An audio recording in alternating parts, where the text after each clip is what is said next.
ሚኒስተር ግን ካብ ዩጋንዳ ደው ኢለን ከምዚ ነገራኒ ዳሓር ኮይነ ተረዲየ ግን አጋጣሚ ኮይኑ ኩሉ ግዜ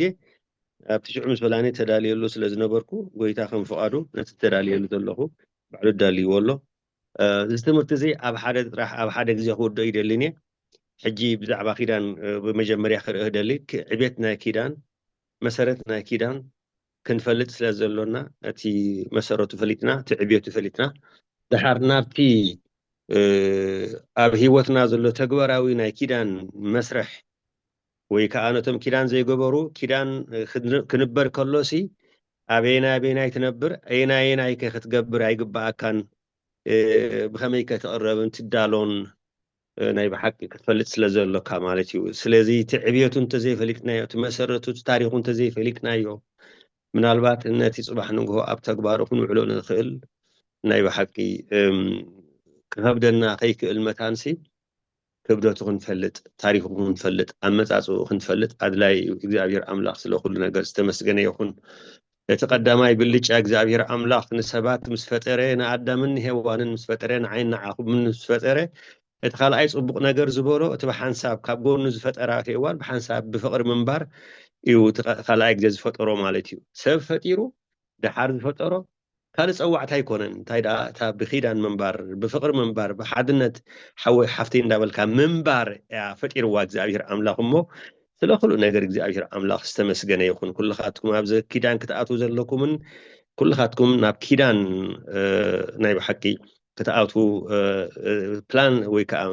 ውጥን ዘለኩምን ነዚ ኩሉ ናይ እግዚአብሔር ኣምላኽ ክብሎ ዘለዎ ሓቢርና ክንሪኦ ሰናይ ምሽት ይግበረልና ጎይታ ሰራዊት ብሓቂ ደጊመ እውን ተመስገን ንኩሎም ብኣኻ ገይረን ኩሎም ይቕረታ ክሓትት ደስ ይብለኒ ብሓቂ ኣምሲልኩም ክኸውን ይኽእል ግን ኣይትሓዙለይ ኣብቲ ካልእ ግዜ ዝያዳ ቅድሚኹም ኣትየ ነቲ ዝግባእ ንክገብር ከም ዘለኒ ተረዲእ ኣለኹ ማለት እዩ ሕራይ እምበር እግዚአብሔር ኣምላኽ ፈጠረና እግዚአብሔር ኣምላኽ ከዓ ነቲ ብሓቂ ንሰማይን ምድርን ክፈጥር ከሎ ንዓና ኢሉ ዝፈጠሮ ከም ዝኾነ ጥዑም ኣምላኽ ስለ ዝኾነ ፈቃር ኣምላኽ ስለ ዝኾነ ፍቱው ኣምላኽ ስለ ዝኾነ ንዓና ክምችወና ኢሉሲ ነቲ ንዓና ዘድልየና ዘበለስ ንዓና ከየምፃኣና ከሎሲ ከይንሽገር ኢሉስ ነቲ ኩሉ ኣብ ዓለም ኣብ ጠፈር ኣብ ዘሎ ኣብ ሰማይን ምድርን ዘሎ ፈጠረ ንምንታይ ንዓና ክጥዕመና ንምንታይ ንሕና ፍሉያት ፍጥረት ስለ ዝኾንና ፍሉያት ፍጥረት ስለ ዝኾንና ማለት እዩ ሕጂ ከም ሰብ ኣነ ፍሉይ ፍጥረት እየ ክንብል መታን እግዚአብሔር ኣምላኽ ክሳዕ ክንደይ ተኣኒኑ እግዚአብሔር ኣምላኽ ክሳብ ክንደይ ናይ ብሓቂ ተሃንጥዩ ብሃረርታ ዝሰራሐና ሰባት ከም ዝኾንና እዚ ኩሉ ግዜ ኣብ ልብና ክስቆረና ኣሎ ምስቲ ምውዓልናን ምሕዳርናን ከነጋናዝቦ መታን ስለዚ እዚ ኣቀዲሙ ኩሉ ሰማይን ምድርን ዘሎ ንዓና ዝኸውን ወይ ከዓ ኣብቲ ከባቢና ዘሎ ንዓና ዝኸውን ምስ ፈጠረ ድሓር እንታይ እዩ ዝብል ሰብ ንፍጠር ጥራሕ ኣይኮነን ኢሉ እንታይ ዳ ኣምላኽ ከዓ ብመልክዕና ከም ምስልና ሰብ ንፍጠር ብመልክዕና ከም ምስልና ከም እግዚአብሔር ከምቲ ሰማይን ምድርን ዝፈጠረ ከምቲ ሰማይን ምድርን ዝፈጠረ ንዕኡ ዝመስል ክፈጥር ደለየ ፈጠረኻ ሕጂ ዕቤትካ ፍለጥ ማለት እዩ ወዲ ሰብ ወዲ ኣዳም ከመይ ዝበልካ ኢኻ እግዚአብሔር ኣምላኽ ከመይ ገይሩ ተኣኒኑ ናተይ ኢሉ ደመደይ ኢሉ ንዕኡ ትኸውን ኢሉ ብሓቂ ተኣኒኑ ዝፈጠረካ ፍጥረት ምዃንካ ፍለጥ ከም መልክዕና ከም ምስልና ሰብ ንፍጠር ብመልክዕና ከም ምስልና እግዚአብሔር ኣምላኽ ንመን ይመስል እግዚአብሔር ኣምላኽ ንመን ይመስል ከም ሕቶ ክመፃና ይግባእ እዩ ኣሕዋተይ እግዚአብሔር ኣምላኽ ሲ ንመን ይመስል እግዚአብሔር ኣምላኽ ምስሊ የብሉን ሰማይን ምድርን ዘይኣኽሎ እዚ ጠፈር ብፊዚክስን ብካልእ ናይ ስነ ጠፈርን እንተሪእናዮ ሰማይን ምድርን መወዳእታ የብሉን ይብል ድሮ ተቐቢሉ ወይ ተሳይንስ ወይ ከኣቲ ብሓቂ ብዓለማዊ መፅናዕቲ ዝግበር መፅናዕትታት ማለት እዩ ሰማይን ምድርን ሲ መወዳእታ የብሉን ይበሃል እግዚአብሔር ኣምላኽ ከዓ ነቲ ሰማይን ምድርን ፈጠረ ነቲ መወዳእታ ዘይብሉ እግዚአብሔር ዳ ክሳዕ ክንደይ ዓብይ እዩ ስለዚ እዚ እግዚአብሔር እዚ ከም ምስልና ንፍጠር ክብል ከሎ مثل እግዚአብሔር እንታይ ይመስል እንተበልና ቅርጽ ከምዛ ከመይ ከመኻትኩምና አፍንጫን ዓይንን አፍን ዘለዎ ርእሲ ይመሓውር ዘለዎ ዘይኮነሲ እግዚአብሔር አምላኽ ፍቅሪ እዩ እግዚአብሔር አምላኽ ፍቅሪ እዩ ከማና ፍቅሪ ንፍጠር ኢሉ ዕላማና ንፍቅሪ ስለ ዝኾነ ምፍጣርና ንፍቅሪ ስለ ዝኾነ ስራሕና እንታይ እዩ ፍቅሪ እዩ ብፍቅሪ ነርና ብፍቅሪ ፈጺምና ናብ ፍቅሪ ንኸይድ ስለዚ ምስሊ እግዚአብሔር ፍቅሪ እዩ እንታይ ምስሊ እግዚአብሔር ተይልኩም ዝኾነ ሰብ እግዚአብሔር ፍቅሪ እዩ ካልእ ዋላ ሓንቲ ይኮነን ዋላ ኣብቲ ትእዛዛት ክመፅእ ከለኹማ እንተሪእናዮ ዳሕራይ ነተን ኩለን ትእዛዛት ጠሚራ ትሕዘን እንታይ እታ ፍቅሪ እያ እዩ ዝብል ስለዚ ኣታ ፍቅሪ ብፍቅሪ ዝተሰርሕካ ብፍቅሪ ክትነብር ተኣዚዝካ ኣለኻ ብፍቅሪ ክትነብር ተፈጢርካ ኣለኻ ንጎይታ ከዓ ምሰሎ ብምንታይ ብፍቅሪ ስለዚ ንፍጠር በለ ስለዚ እግዚአብሔር እቲ ፍቅሪ ፈጠረ እቲ ፍቅሪ ዝኾነ ኣምላኽ እንታይ ፈጢሩ ፍቅሪ ፈጢሩ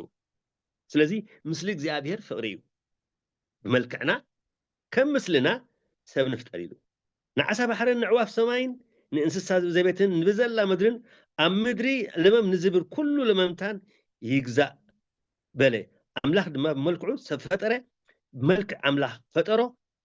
ተባዕታይን ኣነስታይን ገይሩ ከዓ ፈጠሮም ይብል እግዚአብሔር ኣምላኽ ስለ ኩሉ ነገር ዝተመስገነ ይኹን ብዕላማ ዝፈጠረና ብደይ ሜደይ ዝፈጠረና ብውጥን ብፕላን ዝፈጠረና ኣምላኽ እሞ ከዓ ከምናቱ ገይሩ ከም ርእሱ ገይሩ ዝፈጠረና ኣምላኽ ክብሪ ንዑ ይኹኖ ማለት እዩ ስለዚ ኣምላኽ ከዓ ፍሮይን ተባዝሑን ንምድሪ ከዓ ምልእዋን ምለኽዋን ንዓሳ ባሕርን ነቲ ቀዲሙ ዝፈጠሮ እኮ እዩ ንዓሳ ባሕርን ንዕዋፍ ሰማይን ኣብ ምድሪ ለመም ንዝብል ኩሉ እንስሳ ከዓ ግዝኡ ስለዚ ስልጣን ተዋሂቡካ ዘሎ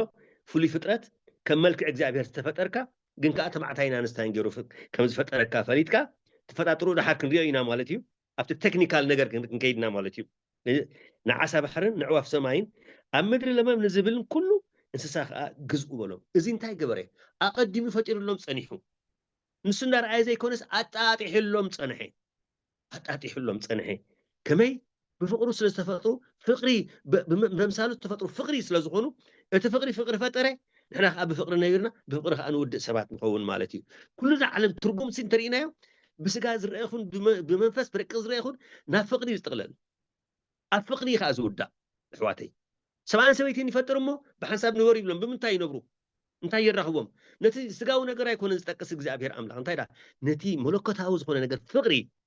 ከመይ ጌርካ ብሓንሳብ ክትነብር ከም ዘለካ ንሕና ግን መብዛሕትኡ ግዜ እምሮናን ሓምናን ቀልብናን ምስ ናይ ዓለም ስለ ዝኸይድ ናብኡ ድሂብና ብኡ ተመሊኽና ስለ ንፀንሕ እዚ መንፈሲ ካብ ውሽጥና ስለ ዘይወፅእ በቲ ቃል ኣምላኽ ድማ ስለ ዘይንምራሕ ነቲ ትርጉም ኪዳን ፅባሕ ንኾነ ኣትወ ዘለና በቲ ሓቀኛ ኣፈጣጥርኡን ዝበልና ታሪኹን ንበሎ ኣመፃፅኡን ንበሎ ኣበቋቁልኡ ንበሎ ኣይንነብሮን ስለ ዝኾንና ኩሉ ግዜ እንታይ ንነብር ኣብ ድንግርግር ንነብር ጽቡቅ ገይሩ ዘየጽንዕ ተማሃራይ መምህሩ እንታይ ክመጽእ ከም ዝግብኦ ገይሩ ዘየጽንዕ ተማሃራይ ካልእ ይሃልል እሞ ዘይከውን ይገብር ኣብቲ መርመራ ሽዑኡ ኣብ ጌጋ ከዓ ይፍጽም ብትክክል ከምኡ ንኸይድ ሰባት ንበዝሕ ኣብዛ ዓለም እዚ ሕጂ ግን ንሕና ከም ኪዳን ወይ ነኪዳን ንውጥን ዘለና ሰባት ኣብ ፍቅሪ ክነብር ፍቅሪ እንታይ ትደሊ መስዋእቲ ትደሊ መስዋእቲ ማሕረዲ ይኮነን መስዋእቲ መስቀል ኣይኮነን መስዋእቲ ባህርያት ፍጥራ ውሽጥኻ ምልዋጥ ካብ ኣንነትካ ካብ ትዕቤትካ ካብ ዝኾነ ይኹን ነገር ንፍቅሪ ዝዕንቅፍ ዘበለ ኣነባብራኻ ተለዊጥካ ናብቲ ፍቅራዊ ትሕትና ዝመልኦ እግዚአብሔር ዝሕጎሰሉ ጽሩያ ናይ ምዃን ዘለካ ብሓቂ ርድኢት ዘለካ ኣነባብራ ናብኡ ዝመጽእ ስለዚ እዚ ስለ ዘይነብሮ ወላ በቦራ ብሓጎስና ክነብሮ ዘይከኣሉ እንተልዮም ኣይነበሩን ስለ ዝኾኑ እዚ እዩ ኣነ ንስኹም ግን ሕጂ ሎማዓንቲ ዝብለና ዘሎ እግዚአብሔር ኣምላኽ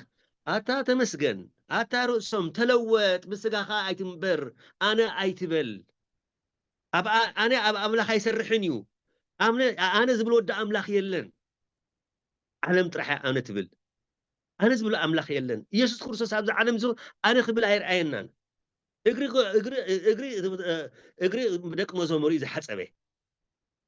ኣብ ህይወት ሓዳር ከዓ እዚ እዩ ኣሕዋተይ ስለዚ ኣምላኽ ከዓ ኢሉ ዝገበሮ ዘበሎ ኩሉ ረኣየ ይብል ኣብ ዘፍጥረት ምዕራፍ 1 ካብ 28 ክሳብ ከባቢ 28 ከም በልኩም ፀኒሐ እግዚአብሔር ኣምላኽ ተባዕታይና ኣንስታይን ገይሩ ከም መልክዕና ንፍጠር ከም ዝበለ ኣብ መጨረሻ ግን ንኩሉ ዝፈጠሮ ምስ ረኣዮስ እንታይ ይብል ኣምላኽ ከዓ ኢሉ ሕጂ እዚ ኣብ ምዕራፍ 1 31 ንሪኦ ዘለና ኣምላኽ ከዓ ዝገበሮ ዘበለ ኩሉ ረኣየ ይብል እንሆ ኣዝዩ ፅቡቕ ነበረ ምሸት ኮነ ብግሓት ኮነ ሳድሰይቲ መዓልቲ በለ ኣዝዩ እግዚአብሔር ኣምላኽ በቲ ዝገበሮ ክንደይ ክሳብ ክንደይ ፐርፌክት ክሳብ ክንደይ ፍጹም ምዃኑ ተሓጎሰ በቲ ዝገበሮ ዘበለ እዚ ሕጂ ንመን ይገልፅ ኣሎ ማለት እዩ ንመን ይገልፅ ኣሎ እንተልና ናይ ብሓቂ ንዓይኒ ንዓኻትኩምን ክሳብ ክንደይ ፅቡቃት ምዃንና ኣብ ቅድሚ እግዚአብሔር ኣምላኽ ክሳብ ክንደይ ግሩማት ምዃንና ክሳብ ክንደይ ባህ ነብል ምዃንና ኣብ ቅድሚ ስለዚ ተዓንተ ዝብልና ብፍቅሪ ዝተፈጥረ ኩሉ ግዜ ፍፅምና ዘለዎ ከም ዝኾነ ንሪኦ ማለት እዩ ስለዚ እግዚአብሔር ኣምላኽ ካብ ምድሪ ይብል ካልኣይ ምዕራፍ ዘፍጥረት ቁጥሪ 7 ሓመድ ወሲዱ ንሰብ ገበሮ ኣብ ኣፍንጫኡ ድማ ህይወት ዝህብ ትንፋስ ውፍ በለሉ ሰብ ከዓ ህይወት ዘለዎ ኮነ አንተ ወይ እንታይ ኢልና ብመልክዕ ኣምላኽ ፈጠሮ ተባዕታይን ኣንስታይን ገይሩ ፈጠሮ ይብል ኣብቲ ምዕራፍ 1 ቁጥሪ 27 ሕጂ ቴክኒካሊ ከመይ ገይሩ ከም ዝፈጠሮ የርእየና ኣሎ ካብ ሓመድ ዝተፈጥረ ብሓመድ ገይሩ መልክዕና ፈጠረ ድሓር መሊሱ ድማ ውፍ በለሉ እዚ ግን እቲ ግዙፋዊ ነገር እምበር እግዚአብሔር ኣምላኽ እቲ ቀንዲ ናህናት ፍጥረት ፍቅሪ ምዃኑ ልክዕ ከም እግዚአብሔር ዝመስል ንሕና ከዓ እግዚአብሔር ኣምላኽ ኣብዚ ዓለም እዚ ክንመስል እንድሕር ኮይንና ብፍቅሪ ጥራሕ ኢና ንመስሎ ካልእ ኣይኮነን ስለዚ ወሲዱ ኣብ ኣፍንጫኡ ድማ ህይወት ዝህብ ትንፋስ ውፍ በለሉ ሰብ ከዓ ህይወት ዘለዎ ኾነ እግዚአብሔር ኣምላኽ ከዓ ብሸነፍ ምብራቅ ኣብ ኤደን ገነት ተኸለ ነቲ ዝፈጠሮ ድማ ኣብ ኣንበሮ እግዚአብሔር ኣምላኽ ከዓ ምርኣዩ ዘብህግ ምብላዑ ከዓ ጥዑም ዝኾነ ኩሉ ዓይነት ከም ኣብ ምድሪ ኣብ ኩሉ ዓይነት ኦም ኣብ ምድሪ ኣብቆለ እታ ህይወት እትህብ ኦም ክፉኡን ፅቡቕን እትፈልጥ ኦም ከዓ ኣብ ማእከል ገነት ገበራ ስለዚ እግዚአብሔር ኣምላኽ ኤናይ ናይ እግዚአብሔር ኣምላኽ ኤናይ ናይ እግዚአብሔር ኣምላኽ ዘይኮነ እንፈልጠሉ ናይ ህይወት ኣነባብራ ክፉኡን ፅቡቕን ምስ ፈለጥና ኢና ንእግዚአብሔር ኣምላኽ ዝያዳ በሪህና ንሪኦ ስለዚ በዚ መልክዕ እዚ ዕቤት ኣምላክ ክንፈልጥ እንድሕር ኮይንና ክፉእ ክህሉ ኣለዎ ስለዚ ነቲ ክፉእ ገዲፍና ናብ እግዚአብሔር ክንከይድና ዕቤት እግዚአብሔር ናይ ምርኣይ ዕድል ዝፈጠሮ እዩ ከምቲ ግቡእ ግን እግዚአብሔር ኣምላኽ ከዓኒ ከዓ ንሰብ ወሲዱ ምእንቲ ክዓያ ክሕልዋን ኣብ ገነት ኤደን ኣቐመጦ ብል ግን ድሓር ዝረኣናዮ ኩሉ እቲ ውድቀት ክመፅእ እዩ ኣብ መጨረሻ ግን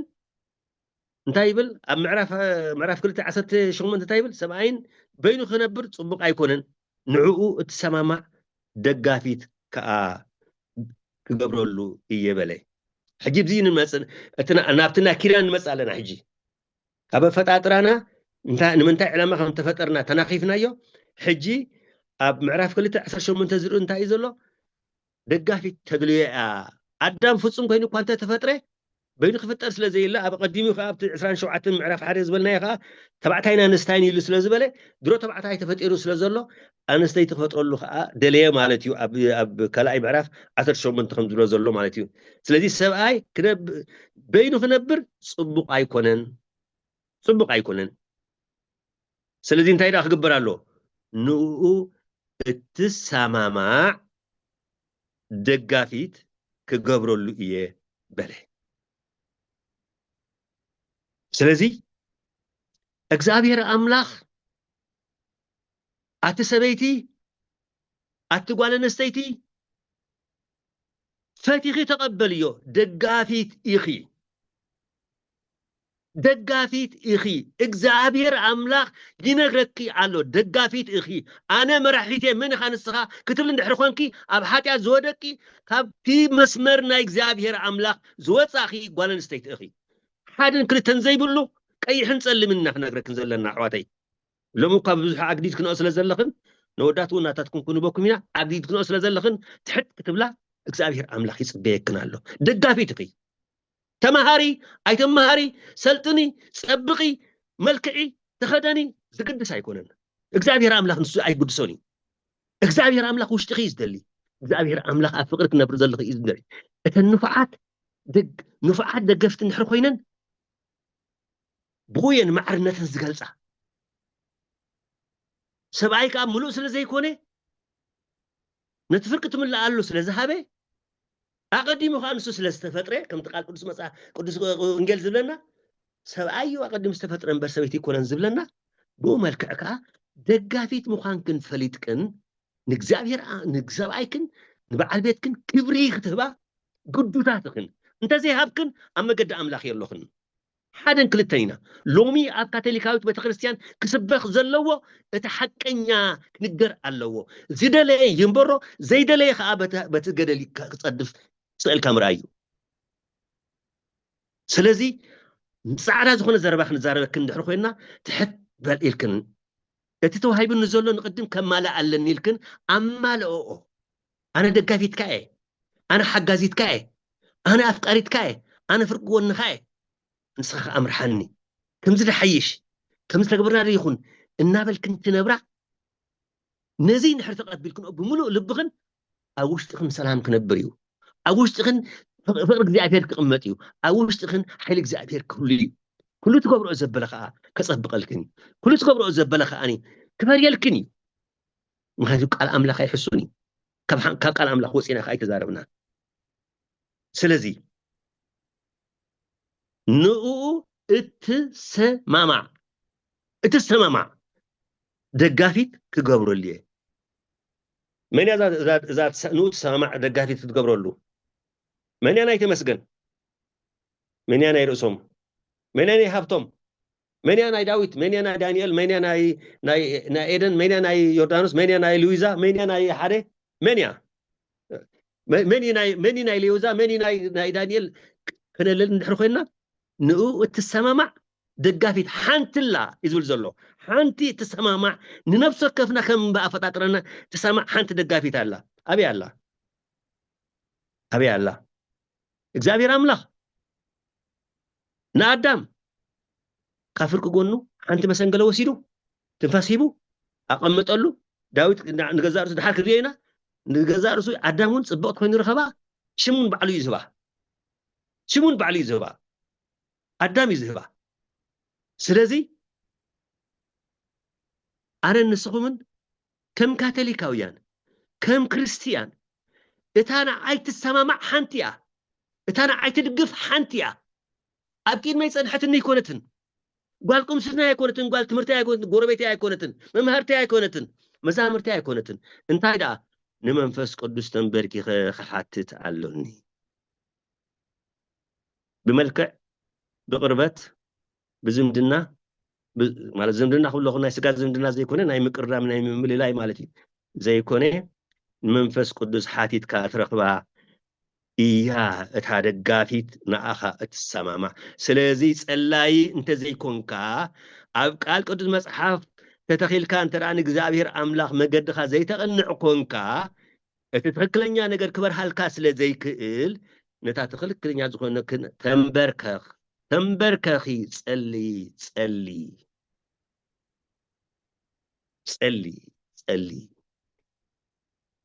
إذا خبل كاللخو بوخان بيديخان بحواتكان بعروتكان تمص بصيتها جيجا مالتا يكونكن ምናልባት ሳቶም ምክንያት ናይ መፍለጥ ኾኑ ኻኹል እዮም ግን ንስኻ ጸሊ እቲ ንስኻ ትሕበሮ ዘለኻ ብትክክለኛ ሓበሬታ ከደልካ መታ ጸሊ ተንበርከ ለይትን መዓልትን ብኸ ኣብ ቅድሚ እግዚአብሔር ኣምላኽ ናይ ብሓቂ ተንዓይ ትኸውን መን እያ ካይስሕት ብመልክዕ ብትሕዝቶ ብትምህርቲ ብዝኾነ ይኹን መልክዕ ከይከይድ ከምኡውን ኣዋልድ ነወዳት እታ ንዓይ ተደጋፊ ንዓይ ትሰማማዕ ይዝለኩም ዘሎ እግዚአብሔር ኣምላኽ ንዓይ ትሰማማዕ ሓንቲ ኣላ ክልተ ክኾን ኣይክእላን ሰለስተ ክኾን ኣይክእላን ኣበይ ዳ ኣላ መንፈስ ቅዱስ መብራህቲ ሽግ ሂቡ እና መብራህቲ ሽግ ማለት ጸሎት ጾምን እቲ ናይ ብሓቂ ቃል ኣምላኽን እቲ ምስጢራት ምጥቃምን እንተጠቂምና እንደልያ ብሓቂ መስዋዕቲ ጌርና እንጽልዮ ኣጸላልያ እንደልያ ብፀይቲ እያ ታናና ሰማምዓና እሞ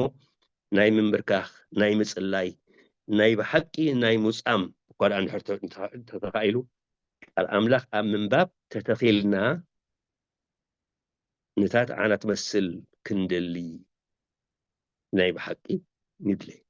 ምናልባት ሕጂ ሕቱ ክመጻኒዮ ድሮቶም መርዓና ብዝኾነ ይኹን መልክዕ እግዚአብሔር ኣምላኽ ሂብኩም ኣሎ እታ ሂብኩም ዘሎ ብዝኾነ ይኹን ምክንያት ብፍቅርን ብሕውነትን ክትነብሩን ክተጽንዑን ጥራሕ ከኣሉ ንኩሉ ከኣሰና ይግበዩ ስለዚ ዝሃብካኒ ተመስገን ኢልኩም ዕግበትኩም ኣብኡር እዩ ንኩሉ ከዓ እግዚአብሔር ኣምላኽ ክሕወሰ እዩ ስለዚ በዚ መልክዕ እዚ እታ ንዓኻ ትሰማማዕ ኣታ ገና ዘለኻ ዘይኣቱኻ እታ ሓዳ ዘለኻ እታ ንዓኻ ትሰማዕ ምሳኻ ስለ ዘላ እታ ንዓኻ ትሰማዕ ጸልየላ እታ ኻናት ኣኽብራ እታ ንዓኻ ትሰማዕ ሓልዋ እታ ንዓኻ ትሰማዕ ህያብ እግዚአብሔር እያ እታ ሔዋን ኣዳም ዝሃባ እያ ካብ ኣካላትካ እያ ንኣካላትካ ኣይትድርብዮን ኢኻ ንኣካላትካ ኣይትንዕቆን ኢኻ ንኣካላትካ ኣይተትሕቶን ኢኻ ንኣካላትካ ኣይተዋርዶን ኢኻ ከመይ ኣካላትካ እዩ ንኣካሉ ዘዋርድ ንኣካሉ ዘትሕት የለን ንኣካሉ ዝከናኸን እንተዘይኮይኑ ስለዚ በዚ መልክዕ እዚ እግዚአብሔር ኣምላኽ ኪዳንና ብግቡእ ክንርዳእ ይደልየና ኣሎ ስለዚ ሽዑ እግዚአብሔር ኣምላኽ ድማ ንኩሉ ኣራዊት መሮርን ንኩሉ ኣዕዋፍ ሰማይን ካብ መሬት ገበረ እንታይ ከም ዝሰመዮም ምእንቲ ክርኢ ከዓ ናብ ኣዳም ኣምጽኦም ህይወት ዘለዎ ኩሉ ድማ በቲ ኣዳም ዘውፅኣሉ ስም ተሰምየ ረኣይዎ ኣዳም ድማ ንኩሉ እንስሳና ኣዕዋፍ ሰማይን ንኣራዊት መሮርን ሰስሙ ሃቦ ንኡ ትበቅዕ ደጋፊት ግና ኣይተረኸበትን ተዓንተወይ ዝበልና ያርያ ደጋፊት ኢልዋ እዩ ተዓንተወይ ንኡ ከዓ ተሰማማዕ ኢልዋ ኣሎ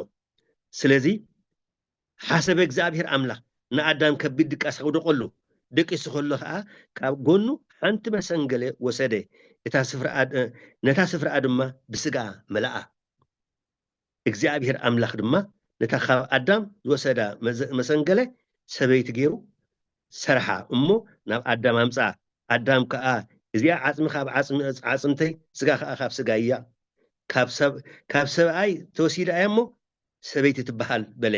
ስለዚ ሰብኣይን ኣቦኡን ኣዲኡን ይሓድግ ዘፍጥረት 2:24 ሰብኣይ ኣቦኡን ኣዲኡን ይሓድግ ምስ ሰበይቱ ከዓ ይወሃድ ሓደ ኣካል ድማ ይኾኑ እግዚአብሔር ኣምላኽ ዝተመስገነ ይኹን ቃል ኣምላኽ ኣቐሚጥዎ ዘሎ ኣነ ንስኹም እንዲና ነወጃብሮ ዘለና እምበር ቃል ኣምላኽ ብዘቐምጦ ዘሎ ግን ናይ ብሓቂ ፍጽምና ዘለዎ እዩ ኣቐሚጥዎ ሕዋተይ ስለዚ እዛ ሰበይቲ ገይሩ ዝሰርሓ ካብ ጎኑ ዝወሰዳ እንታይ ኢልዋ ካብ ሕጂ እንዳሓር ኢልዎ ኣቦኾን ኣዲኻን ትሓድግ ኩሉ ነገር ትሓድግ እንታይ ዳ ናብ ሰበይትካ ትጽጋ ክልቲኦም ከዓ እንታይ ይኾኑ ይወሃዱ ይብል ስለዚ ሰብኣይ ኣቦኡን ኣዲኡን ይሓድግ ምስ ሰበይቱ ከዓ ይወሃድ ሓደ ኣካል ድማ ይኾኑ ናይ ብሓቂ ዝገርም እዩ ስለዚ ኣባኻን ኣዲኻንሲ ንኣኻ ክዕብዩ ንርእሶም ዝረስዑ ሰባት እዮም ንኣኻ ክዕብዩሲ ንርእሶም ዝረስዑ ሰባት እዮም ንኣኻ ከጽግቡሲ ንርእሶም ዝጠመዩ ሰባት እዮም ንኣኻ ክኸድኑሲ ንርእሶም ዝዓርቁ ሰባት እዮም ግን እግዚአብሔር ኣምላኽ ካብኡ ዝዓቢ ሕቶ ወይ ከዓኒ ካብኡ ዝዓቢ ዕዮ ሂቡካ ኣሎ እንታይ እዩ ነዞም ከምዚኦም ዝገበሩልካ ተሓድግ ኢልኳ ተሓድግ እንታይ ትገብር ውህደትካ ምስታ ካብ ጎንኻ ዝተወስደት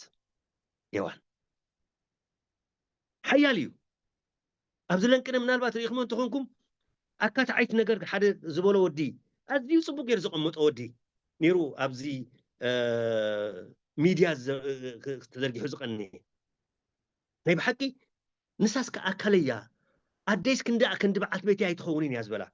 ብትክክል ገይሩ ይቐሚጡ ኣሕዋተይ እቲ ቃል ኣምላክ ዝኽሉ ዝሎ ፀንሓና እዩ ፈትኹም ፅሉ ናይ ኣደ ፍቕሪ ይጠፍእ ማለት ኣይኮነን ናይ ኣደ ክብሪ ይጠፍእ ማለት ኣይኮነን ኣደ ግን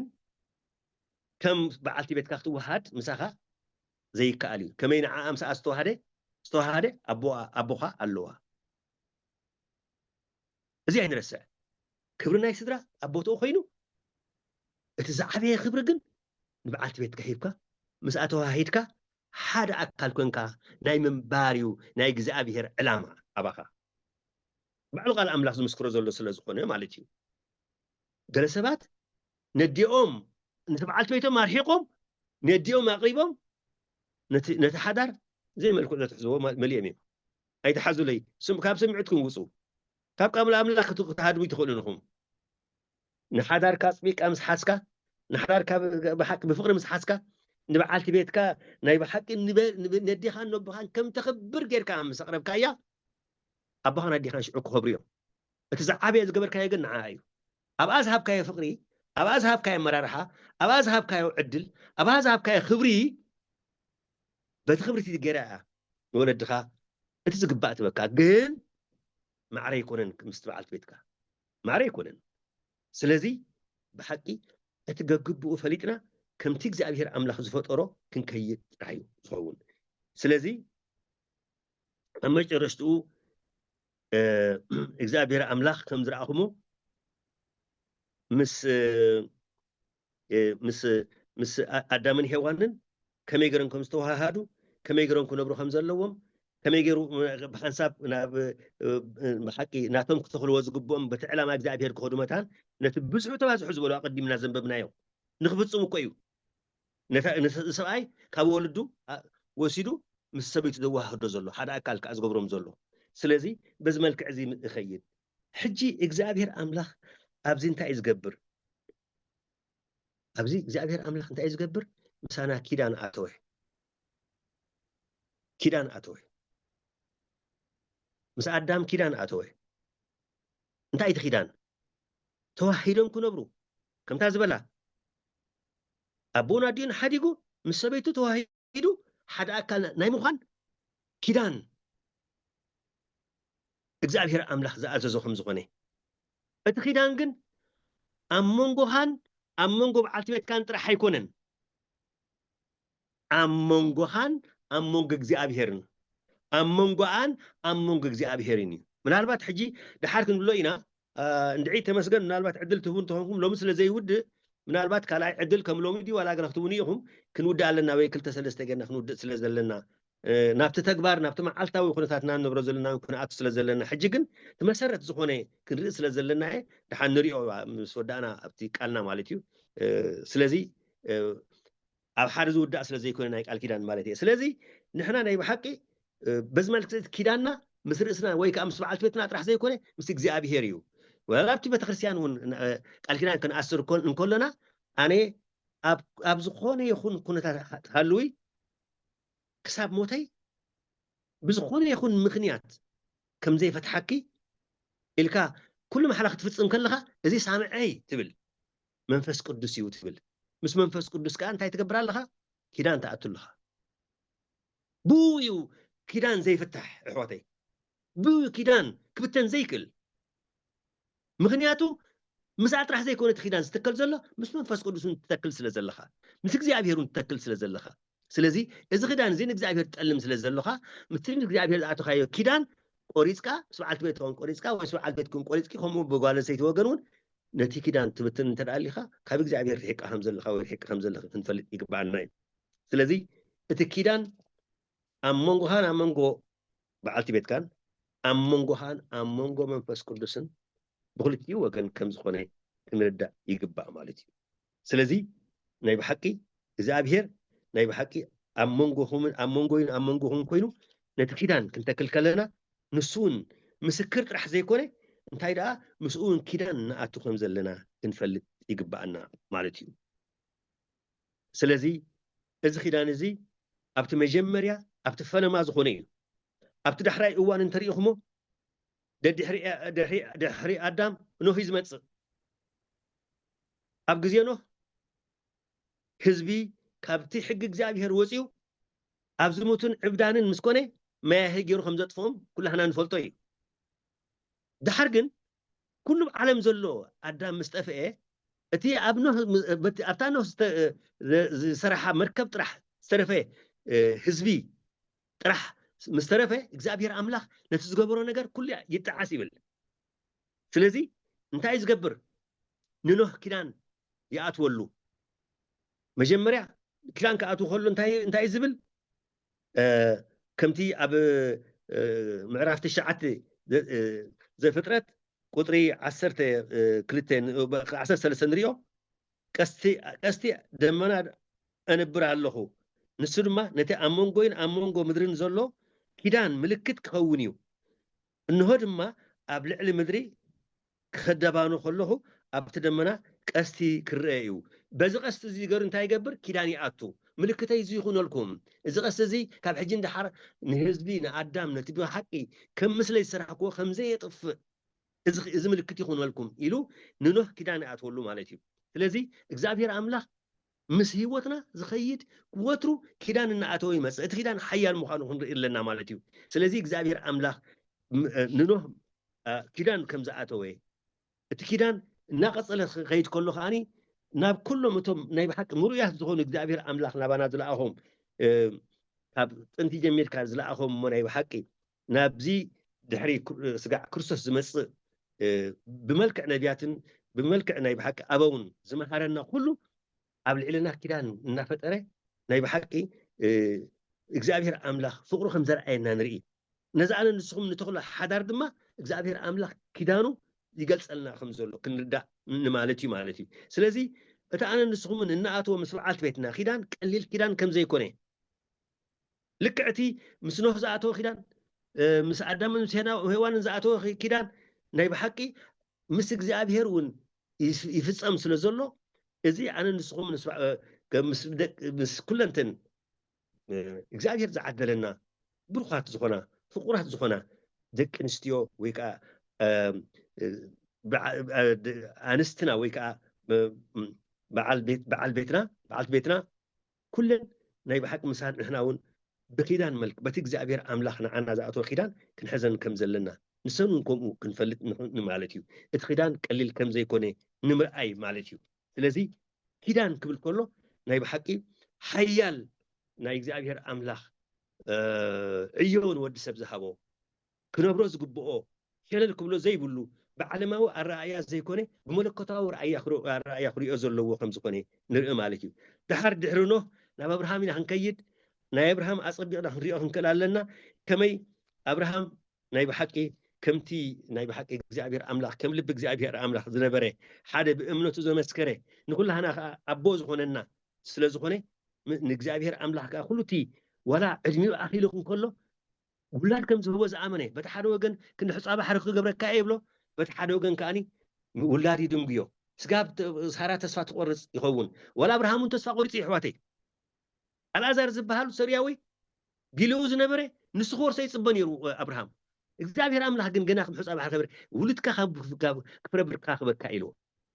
ከምቲ ዝበሎ ከዓ እግዚአብሔር ኣምላኽ ድሕሪ ክንደይ ፈተና ኣብ እምነት ፀኒዑ ምስ ረኣየን ኣብርሃም ንይስሓቅ ክንህቦ ንርኢ ንይስሓቅ እውን ኣይነሓፎን ንይስሓቅ እንታይ እዩ ዝገብር ናብ መስዋእቲ ሕጂ እቲ ኺዳኑ ክሳብ ክንደይ ሓያል ምዃኑ ንምርኣይ እዩ ኣሕዋተይ ስለዚ እግዚአብሔር ኣምላኽ እንታይ እዩ ዝብል ምስ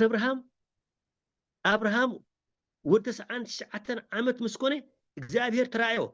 ኣነቲ ኩሉ ዝኽእል ኣምላኽ እየ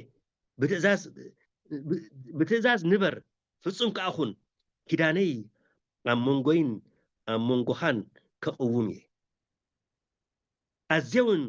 ከኽብረካ እየ ድማ በሉ ሕጂ እቲ ኪዳን ኣብ መንጎይን ኣብ መንጎኹምን ኣብ መንጎ በዓልቲ ቤታትና ንኣትዎ ዘለና ልክዕ ከምዚ ኪዳን እዚ ምዃኑ ክንፈልጥ ኢለ እየ ኪዳን ክሳዕ ክንደይ ሓያል ክሳብ ክንደይ ናይ ብሓቂ ክንነብሮ ዝግባአና እግዚአብሔር ኣምላኽ ሸለል ዘይብሎ ብልቢ ክንነብሮ ዝግባአና ከም ዝኾነ ስለዚ እግዚአብሔር ኣምላኽ ነቲ ዝበሎ ከም ዝገብሮ ዝሸገረን ተሸገረ ዝፀገመን ተፀገመ ከም ኣብርሃም ኣብ እምነትና ደው ክንብል ከም ዘለና ኣሕዋተይ ወድኻ ይስዋእን እዩ ودخا تجزابير مخا حاد نسو مخا خمس حساب حرن هبلكاس نعوز فرس مسل جبرك بلك أقول لك زابير ناي بحكي أنا نسخ ممكن أي كأنه يمكن كيدان مس أملاخ ذاتوا كيف رزق بالأبرام زبولو فتامه كأوز أبي وات فتنا يلن أبراهام جن سلازنا برو كيدان خصنا قبل سلازي أنا نسخ منك زخونا عينة سجم أبز علم زخرفنا ولا يحلو كيداننا خنص إن إجزاء أملاك كن حقوس جن أبكينا دو كنبل لك أمتنا يا إبراهيم إجزاء أملاك مستي أبقال كيداننا نقبل كلنا زعاتنا يو كيدان تصنيعنا خنبر كم زلنا ملكت قوننا إنا نزنا إبراهيم سريعو زلنا عواتي سلازي كوبنا بله التكيدان نايب حقي نبرهام زعاتو خيدان إجزابير أملاك كساب زنققنا كم زصبينا بو حلفنا خا كساب كندي أبكي من إجزابير أملاك صنعات مهنا بحقي نتخل فتنا حلفنا مس إجزابير أملاك صنعنا خنبر زقبأنا سبات ويكا فترة كم زخنا نمرأي يتخيدان كساب كندي حيا المخانو عبدنا إبراهيم رئينا يحواتي الذي نحن كلنا زين فلت ونجار يلن بس ملك عزقة نايب حقي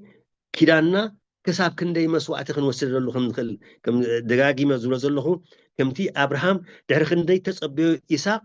مسوعة قربه دحرجن كم تزول مسجبره أب كيدان صنيع مسنبره إجزاء أملاك كله نايب حقي نمسوعة زخون كم ذهبه بو أبح كم زبونه نايب حق نتأمنه تنما بتجزاء أملاك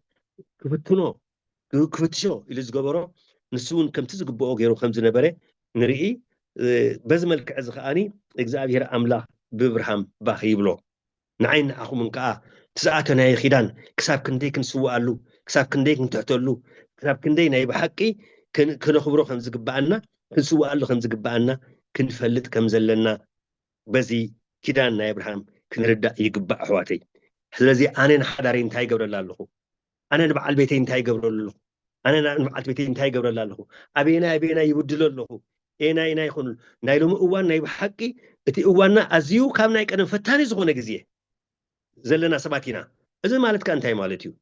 أزيو سيطان نعلم تزرقحو بستفلا لي ملكع بفلاي نحدارن نبات غرسيان زفتنو لزل أوان سلا زغونة ما بتعبي نجر كأني انتاي زغورنا زلو كاب صلوتن كاب صومن كاب مبركاخن كاب منفساو نجرن كل يجعزنا له بمن تاي جرو بس عالم زلو كله بفلاي كأز ميديا زلو أنا وزغونة مو إذا ميديا خان نبي وصلنا نب زي قصاوي زخونة فتوت قصاوي ويك ماتيريال أو زخونة فتوت أمل كأخا أب صباق خا أو الدر نسخة تفتر كل خاسي أنا نسخان حدارك نقبل كل الناس أنا نسخان كنوا هذا يكون حدارك زعبير عمل خبايا فتيروه ويبعلت بيتي مسبعلت بيت تمسجن كتوادر يكون فكروا تمسجن انت انا بحق እግዚአብሔር ጸጋሂብዎ ዝተሓሸና ብራ ዝጸብቕና ብራ ዝነብር እንተልዩ በዓልቲ ቤተይ ምስላይ ተመስገን ከተወዳደር ኣይኮነን ዝግዳ ከምታ እግዚአብሔር ኣምላኽ ዝሃበና ጸጋ ተሓጉስና ክንነብር እዩ እዚ ህይወት እዚ ንዓለምና ይዕንዋ ኣሎ ኣሕዋተይ ሰባት ርኢና ናይ ብሓቂ ካብቲ ክንነብሮ ዝግባአና ወፂና ካልኦት ሰባት ናይ ምዃን ባህርያት ንሕድር ስለ ዘሎና ነቲ ንነብሮ ዘለና ሓዳር ኣብ ምቕሳልን ኣብ ምብልሻውን ሓያል ተራን ናይ ብሓቂ ንጥቀም ኣለና ኣሕዋተይ ስለዚ ግዜኡ ሓያል ስለ ዝኾነ ሎሚ እቲ ዝዓበየ ነገር ኣብ ሂወትና ኪዳንና ብፅቡቅ ተረዲእና ኪዳንና ብፅቡቅ ክንነብር ከም ዘለና ክንፈልጥ ይግባአና ብእውነት እግዚአብሔር ኣምላኽ ንሰናይ ብሓቂ ፍቅሪ ኮይና ኢና ተፈጢርና كمي كم أمثال እግዚአብሔር ስለዝተፈጠርና ነተመለከታው ነገር ጥራሕ ክንጥምት ኣለና እምበር ነተሓላፈው ነገር ዝኾነ እናጠመትና ህይወትና ከነበላሹ ውርድና ከነበላሹ ኪዳንና ክንሰብር ብላይ በሐቂ ከም ዘይግባአና እግዚአብሔር ኣምላኽ በዝና የአብርሃም ምልክት ንሪኦ አብርሃም ምስ እግዚአብሔር ኣምላኽ ሓንሳብ ምስ ተጠምረ ንዕኡ ምስ ኣመነ ህያው እግዚአብሔር ኣምላኽ ምስ በለ ካልእ ክጥምት ኣይደለየን ኩሉ ቢሉ ነይርዎ ግን ናይ በሐቂ ነቲ ዓለማዊ ሓላፊ ነገር ክጥምት ኣይተረኽበን ኣሕዋተይ ስለዚ ኣነ ንስኻትኩምን ኪዳንና ብግቡእ ክንፈልጦ መጀመርያ ኪዳን እንታይ ምዃኑ ክንፈልጥ መጀመርያ ከም ካቶሊካውያን ከም ክርስቲያን ناي بحكي كيدان مالت انتاي مالت مخانو أما هم قلتينا طرح تغيرو زفصم ወይ ከአኒ በተስጋው ነገር ዝንብሮ ረኸብኩ አይ ረኸብኩ ሰአንኩ አይ ሰአንኩ አይነት ዘይኮነ ናይ በሐቂ በተሐቀኛ ርድኢት ክንሕዞ ከም ዝግባአና ኣብ ተሐቀኛ ርድኢት ክንነብር እንተኾና ኸ ናይ ጾምን ናይ ጸሎትን ናይ ቃል ኣምላኽን ናይ ምስጢራትን ሰባት ክንከውን ክንክእል ኣለና እንተ ሓደ ወላት ምስጢራትን ክንረኽቦ ዘይንኽእል ሰባት እንተኾና ሳላ ዝነብሮ ዘለና ስደት ምናልባት تم نبرو لنا انتخلنا انت بتزلنا متن بتن نبرو متن مسك زي أبير أملاح تنبركة تخوينا كنا بري قبعنا كمي سيطان عالم تزرقي حل الله تفني اللحواتي بركقنا درك أخ فتن ركب على تري والله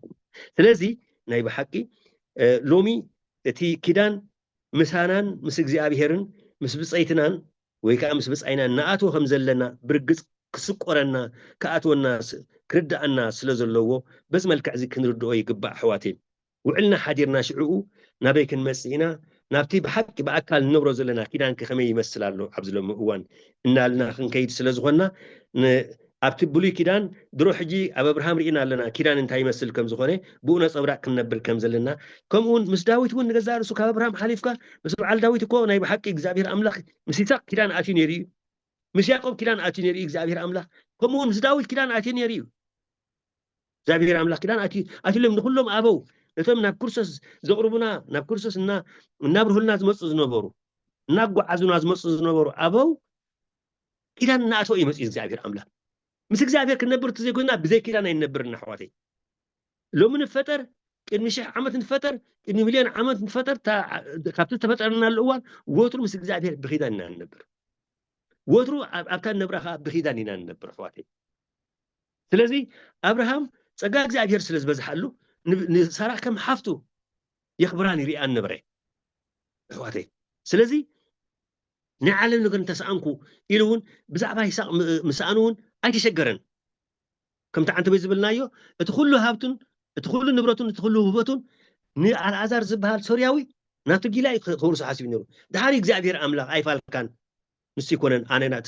ሃብኩኻ መብፅዓ ዝኣትኹልካ ኪዳን ክፍጹም እየ ولدك بكاي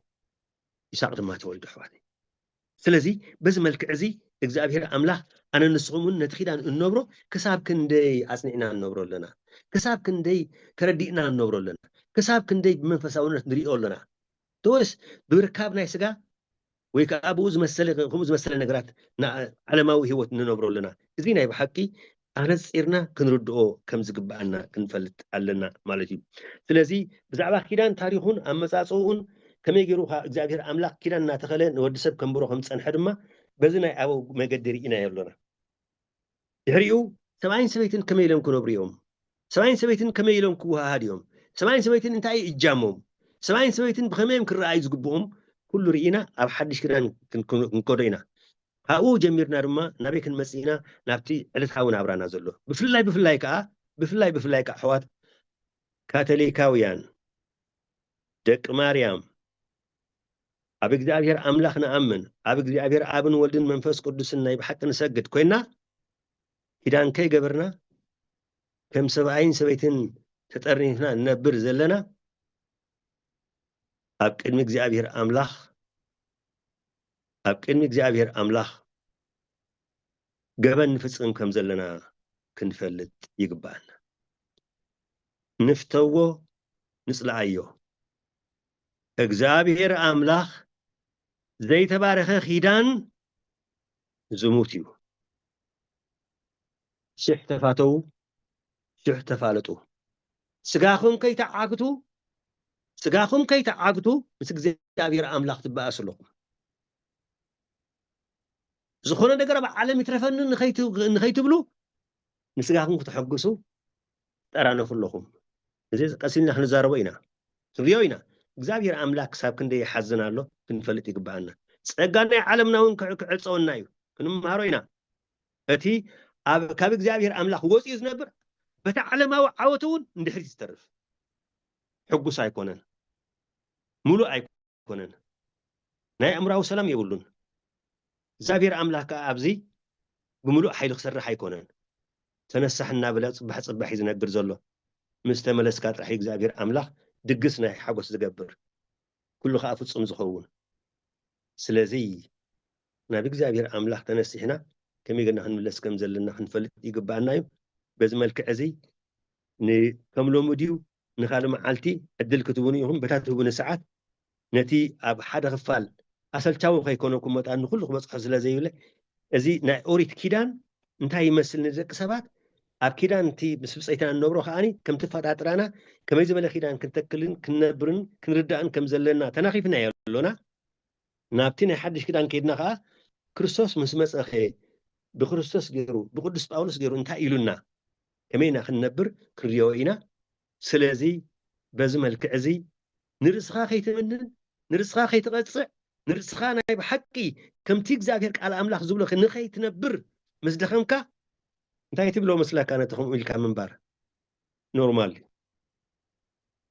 ፅባሕ ንኮ ግን እግዚኣብሔር ኣምላኽ ኖርማል ኣይብለካኒ እግዚአብሔር አምላክ ኖርማል አይብለካኒ እንካን ሃባንያ ጻዕዳን ጸላምን ያ ጻዕዳን ጸላምን ያ ኖርማል ቦሎ እንታይ ዳዝራ እንታይ ያለው እንታይ እንበሎ ዝራ እንታይ ወል ሓንቲ ከመይላ ክትንብሎ መኽሜልና ዳ ክንነብር ድላይካ ምክንያት መኽኒ ኣብ ቅድሚ እግዚአብሔር አምላክ ቅቡል ኣይኮነን እግዚአብሔር አምላክ ቃል አምላክ ይብድሮ ቃል አምላክ አይሕሱኒ እስኻ ንዘለዓለም ስለዚ ረሓቂ ብክንበር ተፈናተት እግዚአብሔር አምላክ አጸብቆ ከብዝሓልካ እዩ ኣብቲ ናይ መንፈሳዊ ህይወትካ ጥራሕ ኣይኮነን ኣብቲ ስጋዊ ህይወትካ እውን ከም ዝውለዱ ውልዱን እግዚአብሔር አምላክ ዝባርኹም ክኾኑልካ እዩ እዚ እዩ ኣቲኻ ኣለኻ ፈፂምካ ኣለኻ ውሉድ በፂሕካ ቀልጢፍካ ኪዳን እሰር ሰለስተ ሽማግለታት ጥራሕ ዘድልዩኻ ካልእ ኣይድልዩኻን እዩ ኪዳን ካህን ተነሲሕካ ሰለስተ ሽማግለታት ጌርካ ኪዳንካ እሰር መልክዕ ኣልብሶ ዘይከውን ንርእስና እንዳመኻን ንርእስና እንዳዓሸኑ ኣይንበር ፅባሕ ንኮ ሞት ክትመፅያ ምክንያትካ ወይ ፅቡቅ ትገብር ዘለካ መሲሉካ በቲ ትገብሮ ዘለካ ዕግበት ተሰሚዑካ እንተነበርካ ወላ ሓንቲ ንእግዚአብሔር ትዕሽዎ ነገር የለን ኣይትዕሽዎን ካ ንእግዚአብሔር ኣምላኽ ሓንሳብ ሂቢ እግዚአብሔር ኣምላኽ ብኡኻ ከፅበየካ እዩ ነገራት ተወዲኡ ማለት እዩ ስለዚ ስጋ ክተናኽፎ ኢለ ካልእ ብዝተረፈ ግን እግዚአብሔር ኣምላኽ ስለ ዝሃብኩም ንዕድል ብዙሕ እናመስገንኩ ይቕረታ ግበርለይ ሕጂ እውን ናይ ብሓቂ እታ መዓልቲ ብሕጂ ዘላ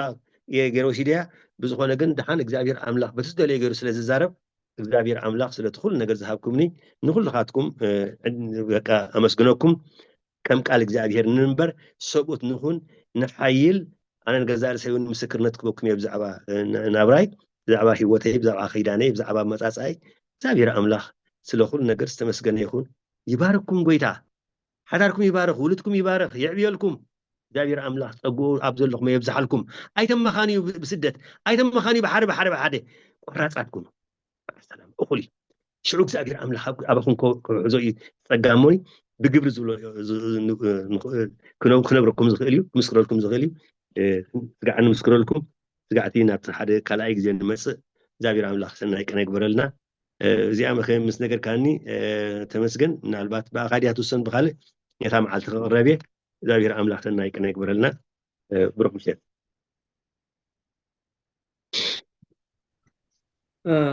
ኦኬ ርእሶም ሓውና ብልቢና ነመስግነካ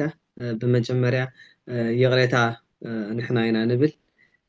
ኣብ ግዜቱን ክነዘኻኽር ባና ብዘይ ምዝኽኻር ብሽም ማሕበር ብፍላይ ብሽም ወከልቲ ኣገልገልቲ ወኪለ ካብዝብለ የቕሬታ ካፈቱ ስለቲ ኩሉ ትሕትናኻ ብልቤ ደመስግነካ እቲ ዓሚቑን ሰፊሕን ናይ ብሓቂ ኪዳናዊ ህይወት ናይ ቃል እግዚአብሔር ኣተሓይስካ ብእግዚአብሔር በቲ መንገዲ እግዚአብሔር ዝብሎ ዝሃበካና እግዚአብሔር ይሃበልና ደጊምና ደጋጊምና ክብረት ይሃበልና ብጣዕሚ ሰፊሕን ብሉፅን ትምህርቲ ነይሩ ብጣዕሚ ክብረት ይሃበልና ነቲ ሕራኢልካ መፂኻ ኣብዚ ነቲ ዘለካ ፀጋ ክተካፍል ምምፃእካ እውን ትዛዕበየ ፀጋ ስለ ዝኾነ ደጊምና ደጋጊምና ምስጋና ጥራይና ዓቕምና ማለት እዩ እዚ ኣሕዋት ዝኾነ ሕጂ ብዝፀንሐ ዘይተረዳእና ወይ ክንሓቶ ዘለና ነገር ተሎ ግዜ ኣለና ክንጥቀመሉ ዘለና ግዜ ዝሕተት ኣለና ንሕተት እዚ ኮይኑ እቲ ግዜው ንኸይዱ ኣሎ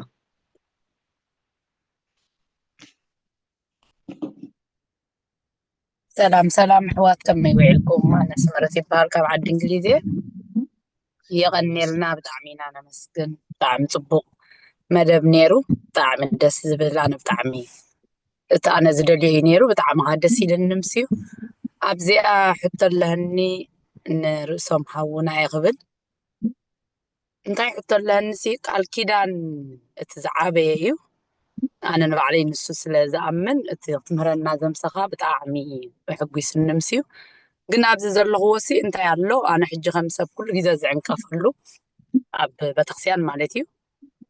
أنا تقعب غلغو أمناي كاتاليكاويت كنعب غلنا هاكو العايزة يرسو عسر تخلت عسر تحاد عدما غلغسي قربيتي نيرا حانت حافتنا توهدوسي بمحيرتناي كاتاليك قال كيدان زي فتح مخانو بمسمعاسي بقى كل جيزة قوم وبمسمعه ولا تفتحون بزح زي الزنبرة نبينا خاف صدر أسكوت اللي خا تخاري عمت يعني رات نبرنا يعدي نبينا أخوت اللي خاص نابكوت اللي خيز مرعيلة بمحيرتي بقى تفتح زبها لابكوت اللي خسي يقرم اللانيرو أنا زي أندا فلتكو عبيه حجب زي ما تيخري يقول لغن تي بزي كيدان من بارسي دارجا كاب بخيدان بزي كيدان من بارنديو تزبز حقين زلو بزلو هو أبي أوروبا بفلاي كاب زلو هو عدا أنا بناتي كبر ولا تغيدان ون انت تأثرها كم زي حج زبل كان ناخذ تقول عسل استقول عمس ولا ولا تغيدان انت تأثره بتسلي من بارز بهالكالو خلاوي جيب كيدان أسير ناينا أبي تالي أبكال بوتا خيدي السرط على كيدان مو شعود زعدقن بتسلي من باري غتصل إذا خميت مهرنا وي كميت قلصو حجي تقال كيدان يسر دي حدا قول عادي دي حدا دارقا خمتنا عدنا تريفون دي كي ولد كامسر تريفي بزوتاي وليدهم مسعسر وي مسعسر عون نمنتاي تناي تسلي منابرا زي تقد فوق انت الكاولا نابقرب زبال كاين دارقا كم دون قروت حساب اللي أنا زر هو مخنياتو كما يركم تبلي كبيدي زعدي السيستمي يبلكا قنت نبر الله خانسخانو بتي حدا بتتعدا كوم انت خوين نخنبر زي كلي لحج نبينا يحط بزحني مخنياتو ننبسي حتى حنسابون أوت رزقات ولو جزيلو ولا نبزحات كهنات ون مسحاتتو انتي مخن قبرهم حجي أبا تخسيان اندحر مخنياتو بتبا تخسيان السنجل مام زبهالي زبزح كابتي بتسلم زي نبر ولا تخيداني أسرب كالك قد استيلا بتسنجل مام ينبر مو كم سبت عنكف حجي أنا أبريتو بزح جزي ولا نخانات نسبالكون تايز بالمرسي بومني هو حق غزت نبر تبليه زي الغقل كندا جيزا مخن نقرينها عبد وطا خايت قد دومني خا نزارب علنا ولا تزرباون دا فرح كاي حجي أنا أخري يغلقو خمز زبالكان رسوم حونا فتوات سلوات نسات حق زبالكان دارقاهم يلمون تم كهناتنا يسوبكون يوم أب سدت مالتي تاي تتسقم يغرمن مالتي أنا خم كوتا لقص بتعامي حق حيشي حسب كم قال ماريام ول حج نازيخة انتاي ما بتبلنا ولا ون كم مدب كنت حزو يدلعنا ندح رواي إذن بتسلم منبر آسير كخيدان بتسلم منبر كما يتقلصو كما ما بتبلنا عبتن تعشو مخاون انت تمهرنا دس بلنا بروح مشات يغني لي أسمرت حفتي እግዚአብሔር ይሃብኪ آمين ከምታ አንተ ወይ ዝበልናዮ ኣብ እግዚአብሔር ኣብ ቅድሚ እግዚአብሔር ኣምላኽሲ ንጣዕሚ ዓለም ኣቀዲሙ ኣይርኢን እዩ ብዘይ የገድስ ከመይ ናብራና ኣብ ሰማይ እምበር ኣብ ምድሪ ይኮነን ዕላማና ንሰማይ እምበር ንምድሪ ይኮነን ስለዚ እግዚአብሔር አምላክ መጀመሪያ እቶም ቆልዑት ዝጸሊም ናብራ ክነብሩ ከለው ወይ ዝጸሊም አካይዳ ክኸዱ ከለው እቶም ቆልዑ ናይ ኣቦ ጉድለት ወይ ናይ ኣደ ጉድለት የጋጥሞም ኣሎ እዞም ቆልዑ እዚኣቶም መንፈሶም ጎዲእካዮም ብስጎም ከዓ ትጎድኦም ኣለኻ ትወልዶም ኣለኻ ኣብ ጥቕኦም ተዘይኮንካ ምስኦም ተዘይኮንካ ትዝግባእ መምርሒ እንተዘይሃብካዮም እቲ ናይ ብሓቂ ወላ ይጥሜ ኣነ ሲ ክነግረኩም ኣነ ኣብ ዓጥልያን ኣብ ቫቲካን የሰርሕ ነይረ ደቀይ ኣብ ኤውሮጳ ይሰድድኒ ኣብዛ ኣፍሪቃ ኮይነ ተዓድና ቁሩብ ትምህርቲ ውሕድ ስለ ዝበሎ ኩነታት ከዓ ስለ ዘሎ ኣብዚ ኬንያ ይፈልጦ እየ ብትምህርቲ ቀደም መፅኦ ስለ ዝነበርኩ ኣብዚ ኬንያ ኮይነ ክምህሮም ኢለ ምስ መደብኩ حدا كابت زمدبكو نجر انت هلو كابت زوسدكو نحري سرحي نابراي قلملي كله أقواريته مسدك أي كوينه انتاي لنا حتى تقبل النسب اب كلان فرد مساي من اسيات مزمران مسانا زنبريو انتاي لنا تقبل النسب واسمع اسكي قلعت حسكات مسال لها زم قلعت زياتهم تاخذ قبروا مخايلني اغزابير يفلط اليو كابلي بيت نغركم زلخو كاوشت ما انت عايز وصي امنت ينغركم زلخو اغزابير يفلط اليو كيقبلني كالن يغرموني رو دحرغن اب شدش تورحي ابز عد مستقمطكو انا زي حاسبكو اغزابير املاح موداتا زي بلو تحستهيبني بفصم أبو مري زين بري أبو مري زين بري بلوكم الله خاني بتوم دقيقة أبتزبل سخم مهارو بتزبل سخم قواسي أنا جن أبتقوم كهين خواسيهم مجمريا إتناي بحق منفساوي هوتهم محبراوي هوتهم تيج بهلاوي هوتهم تقام قوي هوتهم مسؤوم كهيني ناتجنكو ناتزقمكو أب كل زقم سلزلو مالتي ممهارهم يحشني إذا انت هيبا يوم إغزابير أملاح بعيز حقوس إذا انت هيبا يوم ستم دك أي نايب حق بفقري سدرا بيت زعبيو نغزابير أملاح دقونو قبزبل إغزابير أملاح بمئمان تراح إغزابير أملاح بتعمرات رديئتو ديرو اللي بلوكم مالو نقول مسكرو للهو تم كل ما كبايا بيز نبرو أنا بكيني عايز نبر زلهو أشحات سباتي فولتو يمزي هوتي بوخ أنا يبحقنا أملاخ يمسجنو أنا خاي مسجن نجزابير أملاخ أنت عمينكا نجزابير أملاخ أنت حسكا بأمنة أنت تريركا تتبلو زلخا تصقب من السخا بسيطان تتاليلكا بعالم تتاليلكا تقبرو زلخا أبكر نجزابير أملاخ كم بدل كوينو أم بي مترعيكا كم بدل كوينو خرعيكا متقبعي اجزابير أملاخ هاي قدسونيو فتو صلعا هاي قدسونيو اجزابير أملاخ أبزع عالميو نكينيا خمسل نعن أوروبا خمسل الكات نبرو زلخا أبكر مجزابير دوم سبل كات صباح أي واسعة ثاني عالم كنت سكر ياخد ودع أبكر أملاكا أمينكا مس حدركا زقوانة في يقوانة فكا موت انتخونون بموت يودع موت كل مسياكو تروح تخون تنبر موت كل مسيا خب نحن نقول انتهي تقبروا مالها بزيادة سبحانه كنت يكون دقها خبها اليوم تعال تقول أخته في الريقة نمنتاي قال أملاك زي تقتل نمنتاي سلازي كونين يو كونين أنا برز لنا حواتي كونين اللي تمرس ويكا بس قاعد تعمل تمرس بزينة يبقى حكي نمنتاي حدار تقبر نمنتاي حدار تقبر كم انتو خوينو نمنتاي بكر يتنبر نمنتاي أبحاجة تنتقال تنبر سلمتاي تول بقولعوت قبوم زيتهم حرف نتكذي توصل سلازي كم زبلكم زلخو مسدك أي حشني نبارنتنا عدت لي عن قديفة سرحي صبوق قديفة سدرا بيت قدامنا كهنات أبونات كي ترفه قولوا الخاب نيرم قولوا لا يكون كون أنا إغزابير أملاخ بتزقبرو حدار ندحرق يمه أب حداري كموت تتعام تستفع مسؤوم كوينة أبتا غزا تاسسي أنك تركبني أنا قل بسؤولت إغزابير أملاخ أنا نقرأكم هاللخو إغزابير أملاخ بحكي بصومن صلوتن بمقصرين أتاجز يا أخوينا مصدق أي بس قبرنا يعني بحكي نجزابير ذهبنا يو منهم نبغر زين ريو زين فولتو كاب أنا ندعي ما تشس نجزابير أملاخ بقالاتيك مسكروي كلني حق بقالاتيك العلق قالاتيو ثباتي فولتو يوم مساعد نبرز ثباتي فولتو يوم نجزابير أملاخ كأنا زم دقي أنت غير مسلكو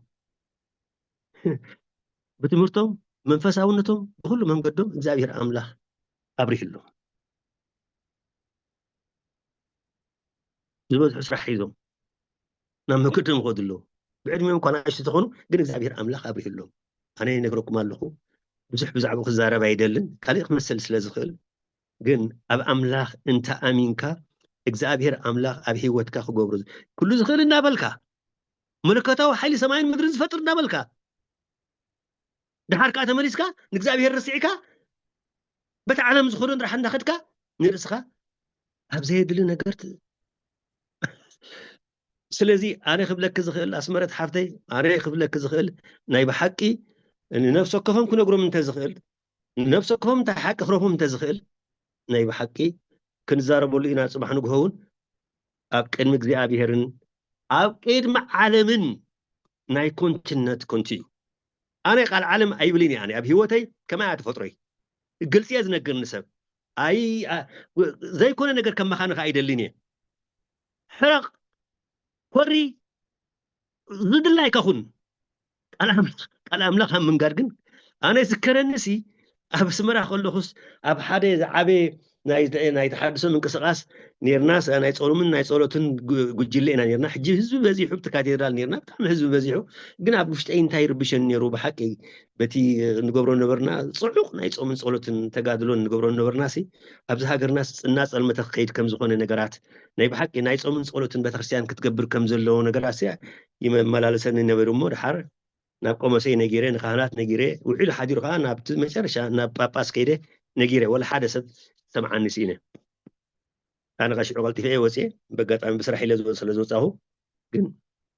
تي وتع عدنا ترى إني محكي صومن صلوتن زقبرني ده حار انتهي زبني عرب سي صومن صلوتن غير ناسي تهزب اسمه لا انجلن كقصل بكده نفرك يعني رحال ولا حنتي نبرتن أي تجبرتن بزخون خينو هي وتقان نريق لنا مالتي حجي أنا خمس لزخونين قبل دلي كون انتهي قبل دلي تيخ جبر بحال زلو تبل كسمع أنت اللو سمع زي سمع أنت اللي يخاك زاجر أملاك عن بعلو فيس قبري مالتي سلذي أنا بحقي أنا خبلا زخيل إزهي وتزي بسجان بنفسه حج يكون ساتهم أتي جزياو سرح زلو خن نمركاب أنت زي كوينو نتم ولد زخبو زلو خن لنا سمعين سميت إن بينهم تقميت أوسي تولد بخمي عبلو قلت له ولا بسجان تري خايف كتقول عايز عايزلو سمكو يكونين يصبح ولا بسجان كو خاص واحد كو تتعس قلت نيجي نحلنا ما منفس تنجزي أبيهر مبدأ لما يسنحلنا انت رأى متقن انت حدار تقبر انت حدار كيني بركابك زي تنبر نزيل كاريخ حدار كتقبر زلكا حدار كتقبر تخوكاوكو نايب حق خدنبرو زلكا يو زي تنبر هيبوت خوني ازين دي سلس خوني تساقم كومو زبهالنا هقر أبكين ما أملاك يلن أبكين ما أملاك كومو زبهال نقر يلن نعمل خيط عشوا أملاك ندار عيون زخويتنا ندابلكا أملاك ريون دي زلمو أملاك فلطن دي زلكاس نابتز زقع زي محبر السبت تقميت كاس بتزقع زي محبر السبت تمرح كاس اللي صغر كاس أملاك ريون دي الكاس أملاك بتنسخ هذا اليوم ما دبتوتو كم يتصرف زبالة صار فيه يمكن ما أملاك زي እግዚአብሔር አምላክ ኮነ ተምዕራብ ዝሎ ዘለኮ ኩላና ንፈልጦ ኮይና ጠፊ ኮይ ዘሎ ዝምዕራብ አምላክ ኮይ ፈልጥኒ ንተቀሚጥናለ ኮይና ኤሮፓ ስለዚህ ናይ ብሓቂ ፍቁራን ኣሕዋተይ ተመለሱ ተመለስ ሕሰብ እግዚአብሔር አምላክ ብሓንሳብ ክትነብር ኣብ ሓደ ክትነብር ፀገም ብሓንሳብ ክትካፈል ሓጎስ ብሓንሳብ ክትካፈል ይፈጢሩካ ኩሉ ነገርካ ህይወትካ بمركبن زي مركبن أيتترجمه زادير عملاق حلايو نسخ فترة زخ الميلاخ قاله انتس حنتس بأمنة رح قربه حنتس بفقرة رح قربه حنتس بصلتهم بصومت رح قربه زادير عملاق كالية كلي خلق زلوي بالليل سلازي بقول نقدر عين الجودة منفساو نقدر نقود لنا نقود أمالنا حسد هذا بتسكاو نقدر كأن نقود لنا أي ربحنا له ولا تفقر إن يسوي عين سبيتون يلن نبكي لأخذ من رحيو سجايو سمعي بوجنو نالبات بيستعمل أبكار خنبر خلي سويتهم كم خنبر خلي 30 من تاين جاجز تفتر بحسب زي الساقي بحسب زي تعمل زي تحبس دحر سلازيس نايب حكي إقدار أملاك نتترك لنا نقدر كنكبر مو ما قد انت أخيرنا راديوتو كابسة ما يكم سدد كم أذكر لكم دلي مسكر لكم قال لكم كما أخذها هو زلنا سلازي إقدار أملاك عندي شافديو فرقوديو ربعوديو ملسلك انت خوينه اذيو باكل كلهم تزدلقن كرههم تزدلقن كندي دسم بلني ابتم مكارون هيوتي خمس لزكافل بزو حسابات ببحاله تزرخهم رقمهم تزفلت بزعبهم صلخهم موني حقنا انكاني كما يكبركم زلون እግዚአብሔር አምላክ ብዘብር حلي ነገር ክዛሮም ደስ እንተ ዝብለኒ ክንደይ ጽሞ ነይሩ እንተ ዝቅል ነይረ ብዝኾነ ግን በዚ ኢልና የዘለና በትክክል ኣብ ጉጉይ ነገር ክስለ ዘሎ ክምለስ ከም ዘለዎ ኣጠቃሊለ ክዛረብ ይደሊ يغنيلي ስለዝሃብክና ዕድል يغنيلي ብጣዕሚ እየ ዘመስግን ብጣዕሚ يغنيልና ጽቡቕ መንፈሳዊ ትምህርቲ እውን ይብካኒ እዋህ መሊስካለይ ኩሉ بزيادة أبيل كالنا قتمهرنا لك همزة ناي كال كيدان كتحزا يدلي أنا تاقندي كال كيدان أسير إيه تا بتسلم منبار أسير كهلقا منبار بتسلمون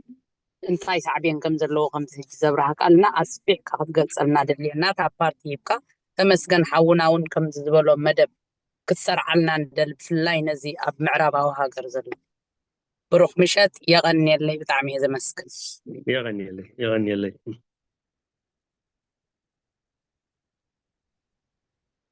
طعمي እግዚአብሔር ያበልና ኣሕዋት ኣብዚ ግዜ ከይንቀትለና ተዛረብኩ ሕቶ እንተለና ግዜ ንቅተል ከምዚ ናይ ኣስመረት ሓፍትና ንሕተት ተዳሊልና እንከሎ ናይ ብሓቂ ብነፍሱ ኣብነት እናኾነ ተዳልዩ ዝመፅእ ሓውና እንከሎ ከይንኸስራ እዚኣ ዕድል ንጥቀመላ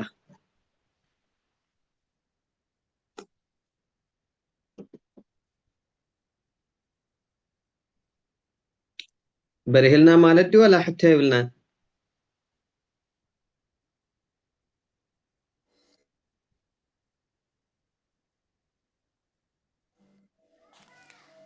تم هواي أنا بزيان إشتيك استعلافني بارسهم يعني لنا أزيو بلوتسن مسجزينا مسولدونا مستي زلنا أنا بحكي هو تزخي تمرتي نيرو يعني لنا إجابير عزيز تجا برختني هابكم أنا حنت حتو زلافني زبزح بفلعب أفريقيا زننبر زلناسي كمزي اتباحات تترني في كامنبار وي قال عمولات جلس كمزي سيمبل نجر نعي هوت مزج جماني أفكار يكون مسوي ترنف وين أفكار هوت مزج جماسي مساي يكون يترنف ولادي فتر دحين أنا نيوروب أم سجوركو وي كمزي الكاسي نتيب زعوا زلخا هو زي كونس أحر أرحيق كا تحسبمو انتي كم زقات مكا جلس زي تفلت حجي كم سيمبل نجر كون يتوسيدو ولا بحبرة تسب جلسي التسبسي بزوج ساي كونني قوات تجيمو من دهوت بحرو هينم تطرني فهم يسجروا جلته بحيلوسي كم دشلل ندات بحلي خيط بزعبا زي خان اشتي سايت ما برهتت بنا دس بلني دلينا እግዚአብሔር ያበለይ ክንዛረበሉና ንዝመጽ ዘሎ ትምህርቲ ግዜ ክንዛረበሉና ናይ በሐቂ ጽቡቕ ሕቶ እዩ ኣብዚ በጻሕካ ዘይብልካሲ ንምንታይ ኢኻ ናብ ዝሃረርታ ዝተኣቱ ንምንታይ ኣብቲ ዝበጻሕካዮ ምስ በጻሕካ ክትፍጽሞ ዘይደሊ ስለምንታይ ሃወኸካ ወይ እንታይ ሃወኸኪ እንታይ ኣገዳስነት ስለ ዘሎ እዩ ናብኡ ከምኡ ትኸውን ዘለኻ እዚ ብመሰረቱ ካብ እምነት ርሒቕካ ከም ዘለኻ ናይ ብሓቂ ንእግዚኣብሔር ኣምላኽ ምንዓቕ ንእግዚኣብሔር ኣምላኽ ኣትሒትካ ምርኣይ ንህላዊ እውን ናይ ብሓቂ ምጥርጣር ጥራሕ ዘስምዕ ካልእ ወላ ሓንቲ ትርጉም የብሉን እቲ ኣይትዘሙ ዝበለ ንሙሴ ዝሃቦ ናይ ብሓቂ ንሙሴ ዝሃቦ ቃል 10 ትእዛዛት ኣይትዘሙ ዝበሎ ንግዜ ሙሴ ጥራሕ ኣይኮነን ንቅድሚ ሙሴ ንብድሕሪ ዝመጽእ ነሽሓት ዝነብሩ ወለዶታት ንብድሕሪ ዝመጽእ ንሚልዮናት ዓመት ንቕመጥ እንተኾንና እውን ኣይትዘሙ እዩ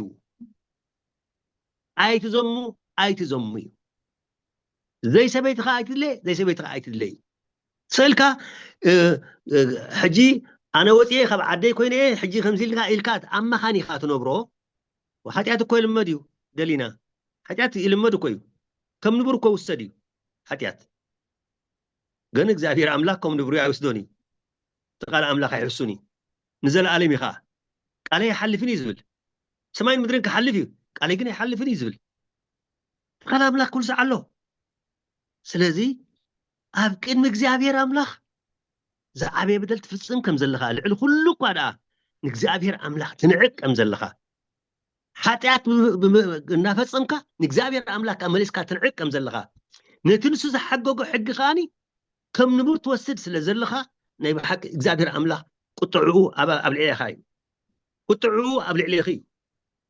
كتري واخم خا بزغ استفل عليه ملكة أبلعي خم كوردي خيلي أتا نجزابير توقف زلخا دوبل كنات مس جزابير أيتفتصم كينات مستقبل جابر أيتأوج وأيتأوجي قالوا الحنت سبحان نجر لنا حواتي نجزابير أملاخ من عاقزي نكزابير أملاخ من آسيزي نقال أملاخ من آسي نتزاد كزابير أملاخ من آسي حواتي داويت كي كم نبر وسيدو سيتي تو تهدرناتو نتامل كعنيا سويت مسوسدا كم يزبل انت اش ميدي زورلو ناتان انت كم يدي ديرو كم زبطع زغبرو نتماصع تاي وسر اندي داويت كو نبر لي وسيدو نيرو داويت كو كم بدل زغبرو كو اي مسلن نيرو بمثالي غيرو ناتان مسقرو بلو كن تغبرو زل خاطر نسا خمس بلو بدفرت نقول زاكل مخا داويت موز فصامي زي صخا فصيم كاو يلو ابغصو زيتنا እግዚአብሔር አምላክ ሐቀኛ ስለዚህ አብገጽኩም እንነግረኩም አለና አሕዋተይ አብገጽኩም እንነግረኩም አለና አቁምዎ ዱዓ ብልዎ እግዚአብሔር አምላክ መዓቱ ከይውረደ እግዚአብሔር አምላክ ምሕረት ይወርደልኩም እግዚአብሔር አምላክ ናይ በሐቂ ነቲ ቃል አምላክ ሰሚዕኩም በታ አምላክ ትቀየዱ يخلكم تصبقوا يبزحلكم እግዚአብሔር ተመስገነ ይሁን آمين እግዚአብሔር ይሃበልና مسحوات تماخرنا كالاي كفال كقربلنا كاب بعلو توفيو كاب تبقسه نحنا دا وشله انتي كويني مو كزي زي ركبولو سلازي احوات تزترفه ابز مت قبلس لزخون حجو انت نويحو فرخي حالنا خين وط منتي تزل حجز وسدنا بيعنا اتنعنا نحازو كنبرخ اكن فتن املاخي حجزنا نخلاتنا سلازي دقيمه نتيم ناي اتوار مطاري اسكيمم نزي مدرخ تدالينا بمنفس تدالينا احنا زدالونا حوات حفتنا فروينن ملاشن እግዚአብሔር هبلنا دحريخا نزي سفحن بلطن ناي هوت كيدان تمكرو زهبنا بس ابنت ناي سدرو غيرو زغربنا حونها دقاقمنا እግዚአብሔር هبلنا እግዚአብሔር يباركك اب كل غعزوان هوت كان بعلو يباسيلكا ترف غزيها بعلو نتتوفي خاص روح زلخه بعسف غير يملسلكا انا نبل دقاقم محبر يمسجن أنا يمسجن تمسجن ناي بحكي مس كل شمكا ناي مسجنا ساعتي እግዚአብሔር أملاخ كل نجر بحكي أنا حلنا وقصعن سمعني قربتي زنقة مبالي أقدم استوهبني نجاري راح نقال على سناب قالت راح بلبي سراغيري دعني تو هبتم كابتم وفيات نايكم سنانا من اسياتي كابتم ازيوم نامن لومي مس انا بحكي تداليو زخرنم قالو نعون يمسغنو بسترفت مسغن بزمر حكنا بزم سخنا كبرن እግዚአብሔር ይሁን ኣብቲ ዝመጽ ዘሎ ናይ ብልቢ በተስተሪፍና ዘሎ መገዲ ክነግሮ ሓደ ካብቲ ኣነ ክምህሮን بحق خمسكرولن زدلي بزعبا قال كيران سلازخونه نزي عدل خاص سلازخابكمني እግዚአብሔር كلهم دق مريم ناي بحقي يباركم ابا مالدت مريم حيلكم يبرت بزي مريم كريستنا يلن بزي مريم منقس سما يلن انا انت ازبل ምናልባት እነዚህ ናይ ማርያም ንዝጻብኡ ሰባት እንታይ ዝብል ማለድነት ናይ ማርያምን ተራ ናይ ማርያምን ኣብ ቤተ ክርስቲያን ንዝጻብኡ ሰባት ኣነ እንታይ ዝብሎም መደምደምታ ካብ ንማርያም ሓዲገ ናብ መንግስቲ ሰማይ ከኣትዮ ዝብል ሲ ንማርያም ኣሚነ ናብ ገሃነም ከኣትዮ ሕሽኒ ዝብል ማርያም ሲ ናይቲ ማርያም ትህቦ እቲ ማርያም ተበርክቶ ነቲ ማርያም ናይ በሓቂ ኣብ እግዚአብሔር ኣምላኽ ተቕርቦ ኩሉ بتأمرات معلتها نورو زلنا بمقصرين يكون بستفلا معلت نورو زل